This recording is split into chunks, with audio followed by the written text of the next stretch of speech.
What's up everyone, welcome back to our channel. In today's video you're gonna see how to recover deleted chats on Instagram. So I'm heading over to the Instagram and head over to the profile by tapping the icon on the lower right corner, and then tap on the three lines on the top right. Now go to account center. Now scroll down and go to your informations under account settings section. Now go to download your information. Here tap on download the transfer information. Now tap on some of your information.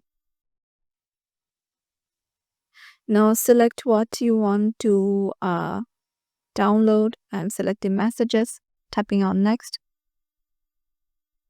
Now select on which place you want to download, and here they will notify to this email and this HTML format, and the media quality will be medium. So once you tap on create files, it will create the files and you can see your deleted messages or chats of your Instagram. So yeah, this is how you can do it. Hope this video will help you out, and we will see you in the next video.